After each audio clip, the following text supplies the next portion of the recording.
Picture this. The British government, fresh off 12 U-turns and a -59 approval rating, has found a new enemy. Not grooming gangs, not economic decline, not the crumbling NHS. No, they've decided their biggest threat is a social media platform. Elon Musk's X is now in the crosshairs, and Technology Secretary Liz Kendall says she'd support blocking it entirely if Ofcom decides to pull the trigger. Will Kingston's calling it pound shop tyranny, and honestly, he might be onto something. Welcome back to UK Political Insight, where we're unpacking the government's sudden burgeoning passion for online safety that coincidentally targets the one platform where they get absolutely roasted daily. Buckle up, because this one's a wild ride through free speech, tech regulation, and political motivations that are more transparent than cling film. I'm bringing you multiple videos today because British politics is currently producing more drama than a Netflix series, and someone needs to make sense of it all. So let's dive into why the government wants to potentially ban X, whether their concerns are legitimate, and what this really tells us about a government that's spectacularly unpopular and increasingly desperate to control the narrative. Will Kingston absolutely went off on GB News, and his central argument is pretty straightforward. The government claims this is about protecting people from AI-generated images, specifically from X's chatbot Grok, which was being used to digitally undress people without consent. Horrific stuff, genuinely disturbing. We'll get to that. But Kingston's point is that the government's sudden, overwhelming concern about this specific issue on this specific platform feels suspiciously convenient, given that X is also the platform where grooming gangs have been exposed, where government failures get highlighted daily, and where ordinary people have a megaphone to call out politicians on their nonsense. His accusation is brutal and direct. He says he doesn't believe Starmer's stated motivations because he's never heard that level of passion about the actual rape and abuse of young working-class girls by grooming gangs. That's a serious charge, and it's worth examining because it cuts to the heart of the question. Is this really about safety, or is it about control? Let's be clear about the timeline here, because it matters. Grooming gang scandals have been bubbling away for years, with authorities repeatedly failing victims, often for fear of appearing racist or because of institutional incompetence. X has been instrumental in keeping this issue in the public eye when mainstream media and politicians would rather it quietly disappear. Then suddenly, Grok has this deeply problematic feature. X restricts it to paying subscribers who've provided identification details, and the government immediately starts talking about potentially blocking the entire platform. The response seems disproportionate, doesn't it? Especially when similar AI tools exist on other platforms and the government's not threatening to ban Google, ChatGPT, or Adobe. Kingston points out that tools like Google's Gemini, ChatGPT, and even Photoshop, which has existed for 2 decades, can all be used to create similar content. So why the laser focus on X? Why isn't Kendall threatening to block Google or ban Photoshop? Could it possibly be because those companies don't give Starmer's government daily public hittings, because they're not platforms where government incompetence gets ruthlessly exposed in real time? The phrase pound shop tyranny is deliberately provocative, but it captures something important. This isn't full authoritarian crackdown territory. Britain's not China building a great firewall, but it is a government with terrible approval ratings facing constant criticism on a platform it can't control, suddenly finding a convenient excuse to threaten that platform's existence. It's tyranny on a budget, authoritarianism from the discount aisle, silencing dissent but making it look like you're protecting the children. And that's the really insidious part. Think of the children as the oldest trick in the political playbook. You wrap your actual motivations in concern for child safety, and suddenly anyone who opposes you looks like they don't care about protecting kids. It's rhetorical armor, and it's incredibly effective because who wants to be seen arguing against child protection?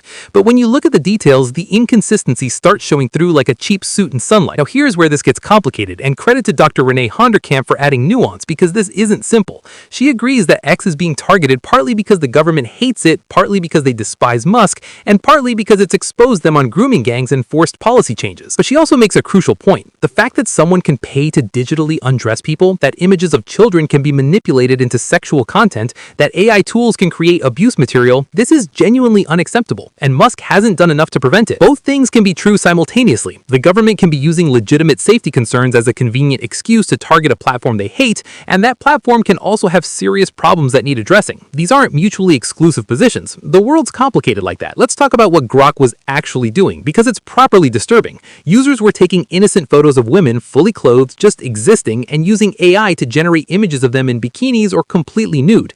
Teenagers and children were being targeted. Some users escalated to requesting images showing violence, bruises, blood, women tied up and gagged.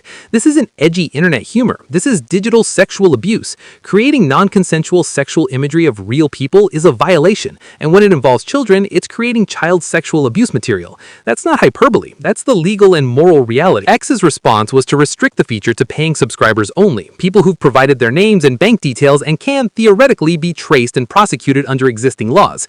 Is that enough? Arguably not. Should the feature exist at all? There's a strong case that it shouldn't. Musk's companies have a track record of moving fast and breaking things, prioritizing innovation over safety and then fixing problems after they've caused harm.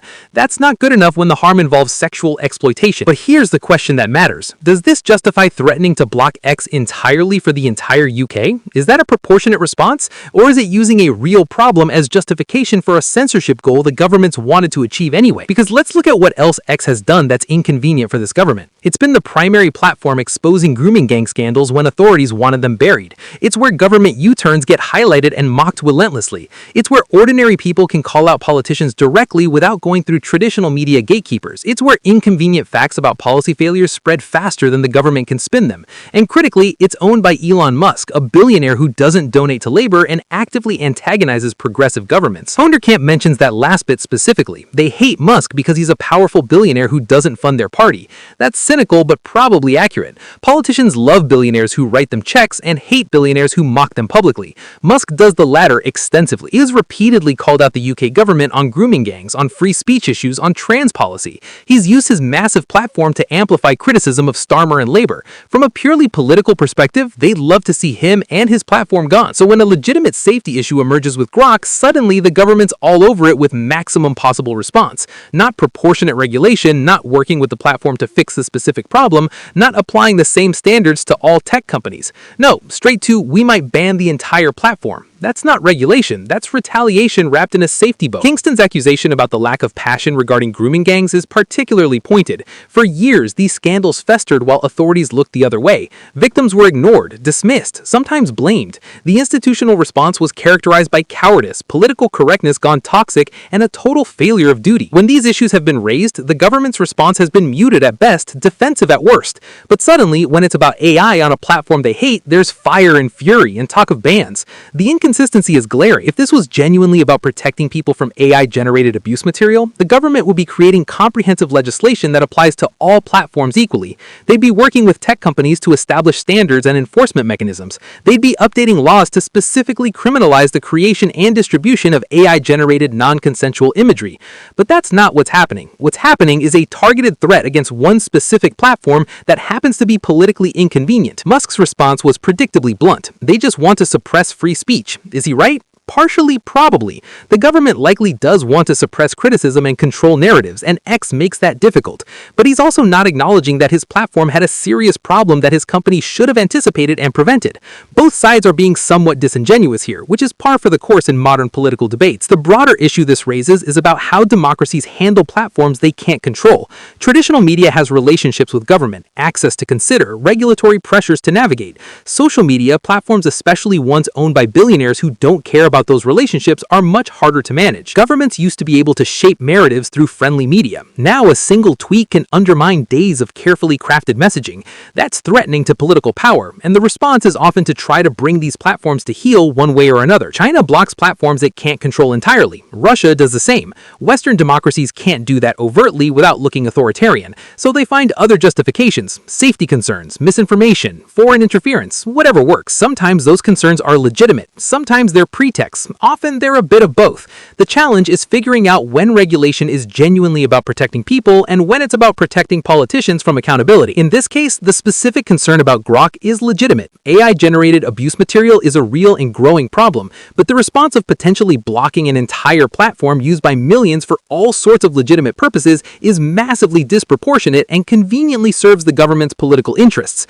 That's not coincidence. What should happen here, honestly, it's not that complicated. Specific legislation criminalizing the creation and distribution of non-consensual AI sexual material with serious penalties, requirements that AI tools implement safeguards against generating such content, platform liability for failing to remove reported abuse material promptly. These would be proportionate responses that address the actual problem without threatening free speech or convenient political censorship. But that's not the route the government's chosen. They've gone straight for the nuclear option of potentially blocking X, which tells you that this probably isn't really about safety at all. It's about sending a message. Play by our rules, don't embarrass us too much, or we'll find a way to shut you down. That's the pound shop tyranny Kingston's talking about. It's not gulags and secret police, it's regulatory threats and selective enforcement. But the goal is the same: control the narrative, silence critics, protect the government from accountability. The irony is that threatening to ban X will probably just make them more unpopular. People don't like censorship even when it's dressed up as safety. If the government actually follows through and blocks access to X, the backlash will be enormous. They'll confirm every criticism about being authoritarian and afraid of scrutiny. They'll validate Musk's free speech arguments. They'll look weak and scared. But when you're already at minus 59 approval rating, maybe you figure you've got nothing to lose. Here's the thing though, legitimate concerns about AI abuse material deserve serious attention and proper solutions. Women and children being digitally violated is not acceptable, and platforms have a responsibility to prevent it. But when governments use those legitimate concerns as convenient excuses to threaten platforms that hold them accountable, that's not protection, that's exploitation. They're using victims as rhetorical shields while pursuing political goals, and that's arguably more cynical than anything Musk has done. So if you've made it this far through this tangled mess of legitimate concerns and political opportunism, smash that like button because you clearly appreciate having your political cynicism validated. Subscribe to UK Political Insight because I'm posting multiple videos